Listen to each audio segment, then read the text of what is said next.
ocasión estuvo en Jujuy y dijo que los paros no aportaban nada, que habíamos tenido una infinidad de huelgas y de conflictos y que el resultado no se modificaba.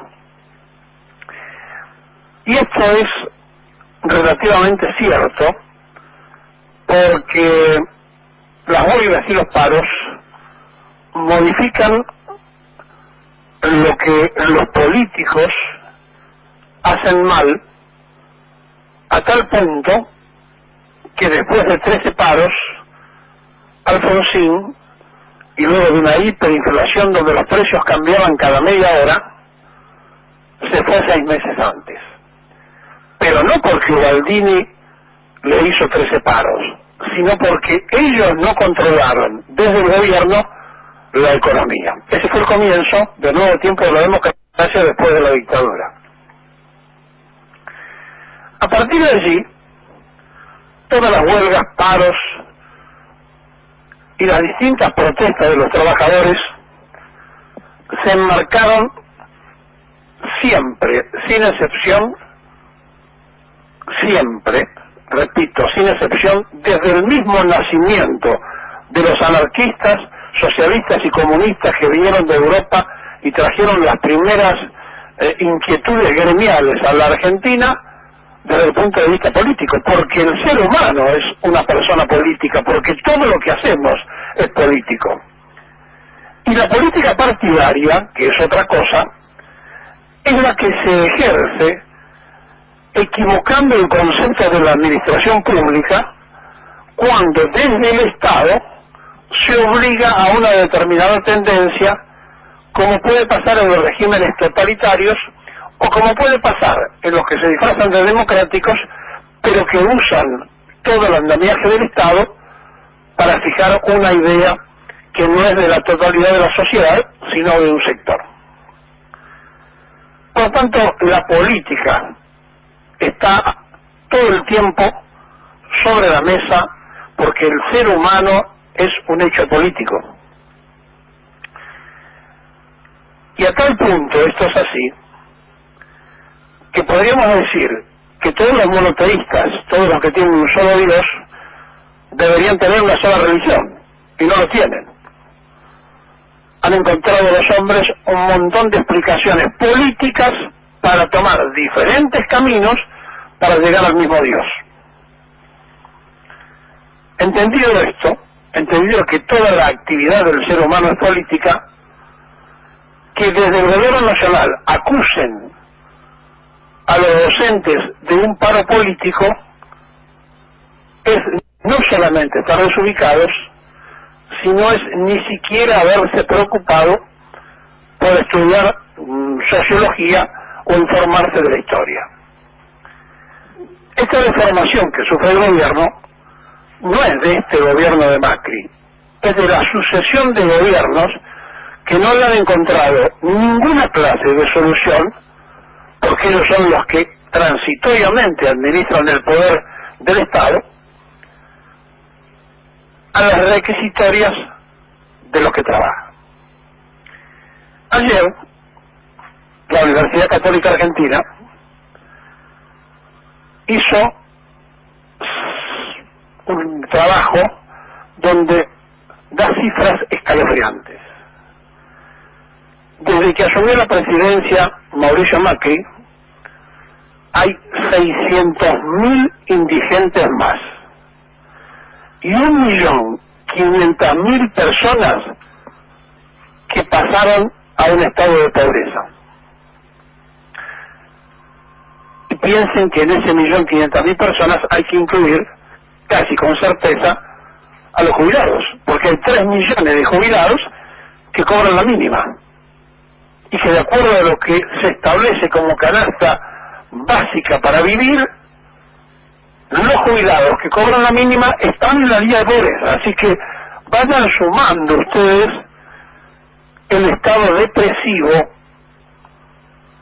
de la sociedad que habita una de las tierras más ricas del planeta Tierra, empobrecida por la incapacidad y la delincuencia de los que gobiernan. Ahora antes y antes de antes.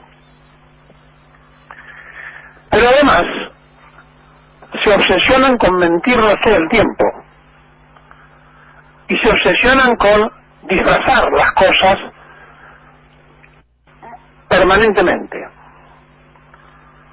Y así como imaginaron que la sociedad iba a creer que Macri había subido un colectivo y eso fue armado en un set, así que como cuando van a timbrear que arman la aparición en los barrios con toda la seguridad necesaria y las cámaras cuando el presidente toca el timbre, ayer armaron una puesta en escena para decir que se iniciaban las clases donde hubo un 90% de ausentismo en todo el país, o sea, para iniciar el ciclo lectivo, en Volcán, una localidad golpeada por la naturaleza, y que hace que una maestra, la misma que ayer habló con nosotros a las 7 de la mañana, reflexionara después de lo ocurrido y nos hiciera llegar este audio. Esto nos decía Juana, la docente jujeña. Soy Juana y soy docente de Jujuy. Hoy con un grupo de colegas nos acercamos al pueblo de Volcán al inicio del ciclo lectivo, donde supuestamente íbamos a poder ser escuchados por nuestros gobernantes, tanto provinciales como nacionales. Pero no fue así, no pudimos acercarnos. Lo más cerca que estuvimos fue a 2 cuadras a la redonda de la escuela donde estaba el presidente y el gobernador Morales. Macri vino a una escuela que ha sufrido los avatares de la luz de hace 2 meses. Volcán fue inundado por barro y piedra. La mayoría de las casas de la zona del desastre tienen los cimientos removidos y las cloacas reventaron. Una de esas casas o de esos edificios fue la escuela 25 de marzo, donde hoy se inauguraron las clases. Estábamos muy dolidos y apenados por la situación y nos preocupaba los niños y los padres que asistieron a ese acto, en una escuela arreglada para la ocasión, pero no para que se dicten las clases allí. Nos sentimos asqueados por el cinismo de nuestros gobernantes. ¿Por qué vienen aquí a inaugurar el ciclo lectivo? ¿Por qué vienen a burlarse con esta puesta en escena, con este montaje del pueblo jujeño? ¿Por qué viene a burlarse de los collas de la zona? Señor presidente, si usted tiene tantas ganas de ayudar a la educación, empiece por mejorar las condiciones de las escuelas y el sueldo de los docentes. No diga que se puede solucionar en días, señor presidente. No diga que se puede solucionar en meses. La educación necesita ser planificada y necesita ser discutida con los actores que participan en eso.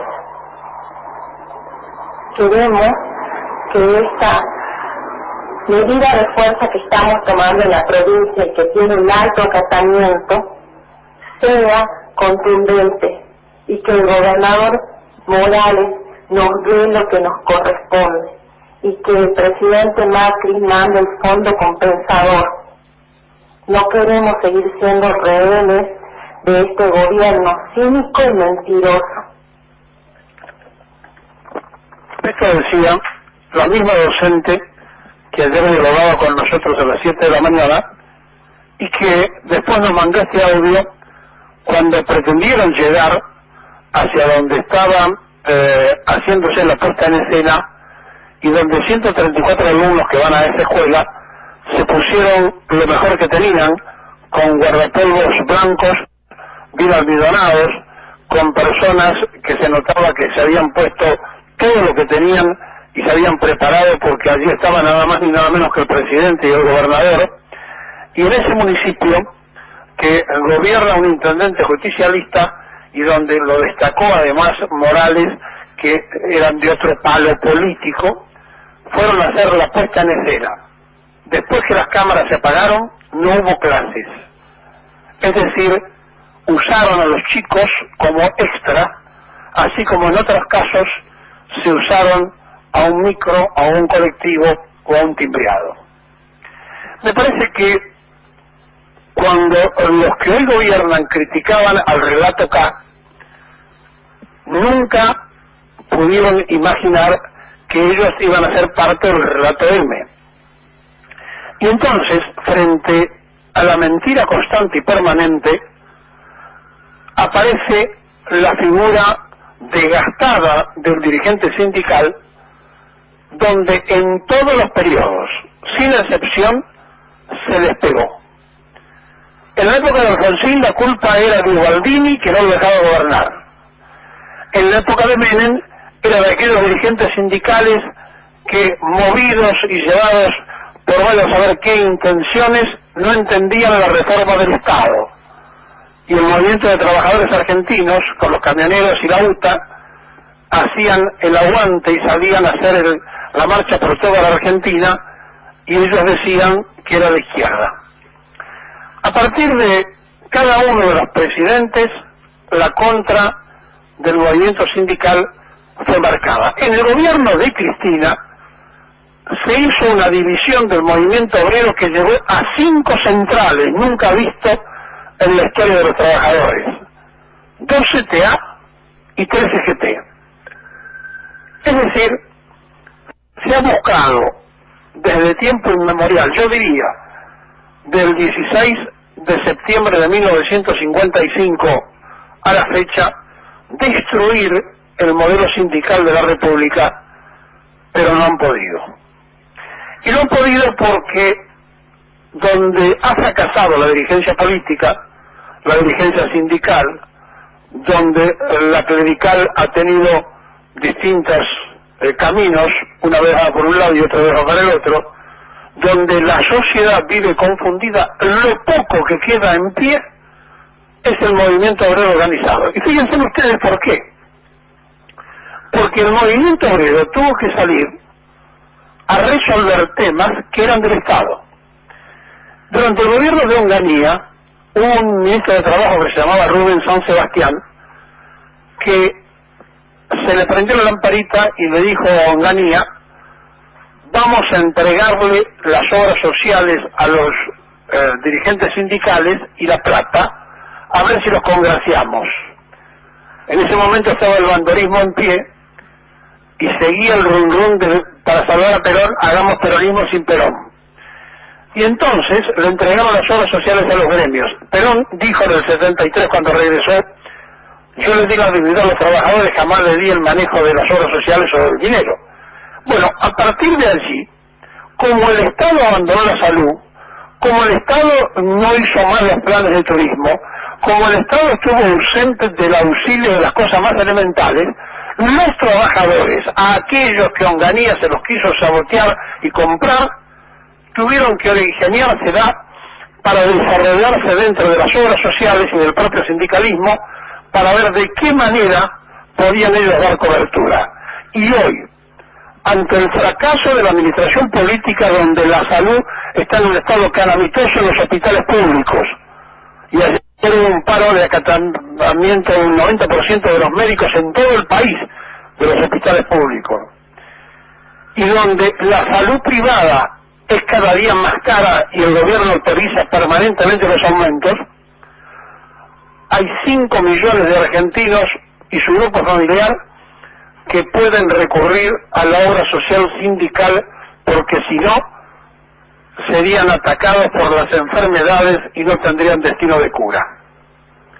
Es decir, se transformó el movimiento obrero en resolver problemas que debería resolver el Estado. Y entonces, a partir de allí, comenzamos a ver algunos sindicalistas inescrupulosos que se enriquecieron y que entonces se usan como modelo para decir es la corrupción.